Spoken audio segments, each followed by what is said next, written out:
Compétitivité des économies en Afrique, l'UEMOA mise sur le développement humain et la citoyenneté, titre en manchette L'Économiste. Bonjour et bienvenue dans la une des journaux. Déclaration de transport, le seuil passe de 5 à 10 millions francs CFA dans l'UEMOA, évoque le quotidien à la page 2.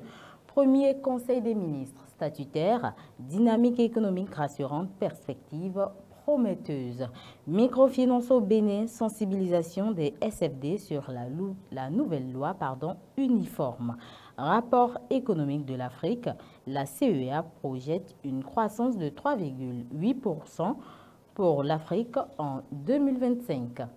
Première session ordinaire du Conseil des ministres de l'UEMOA, bilan positif en 2024, perspective prometteuse pour 2025, présente également décryptage info à la page 3. Développement durable du Bénin, économie bleue et protection des écosystèmes marins, un enjeu. Représentation de la microfinance dans l'UEMOA. L'ANS-SFD prépare les SFD aux enjeux et implications de la nouvelle loi uniforme. Élection présidentielle de 2026, Wilfried Rumbedi réaffirme l'engagement de Patrice Talon à ne pas briguer un troisième mandat.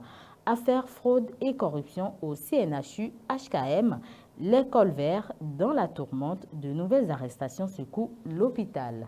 Inclusion sociale au Bénin, l'engagement du gouvernement vis-à-vis des enfants autistes renforcé, affirme le Grand Matin.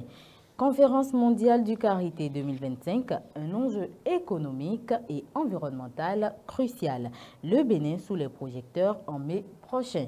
Régulation des médias au Bénin, à la page 5, des radios et télévisions mises en demeure par la HAC. Aux sceptiques qui insistent sur l'option d'un troisième mandat pour Patrice Talon, Wilfried Rumbedi donne deux rendez-vous, s'exclame l'informateur à la page 3. Pour non-respect des conventions des médias mises en demeure par la HAC. Dans son journal École Classement FIFA 2025, le Bénin chute d'une place. Bénin vers la démolition du pont ferroviaire de Porto Novo porte à connaissance l'Indépendant à la page 2. Mission du comité des rites vaudou à Alabama, la théologie du vaudou présentée aux États-Unis. Réforme sur la microfinance au Bénin, l'ANS-SFD lance l'ère de conformité durable. Reproduction humaine, fausse couche, le 20 douloureux combat des femmes en quête de maternité expose Dabarou à la page 2. Université de Parakou, élevage climato-intelligent en Afrique de l'Ouest. Le laboratoire Société Environnement lance le projet Smart Food. Parakou, décédé suite à une bavure policière, une prière dite à l'intention de Faisal Ouourou ce jour. C'est sur ce rappel nécrologique que prend fin la revue des titres. Merci de nous avoir suivis et restez connectés pour la suite de nos programmes.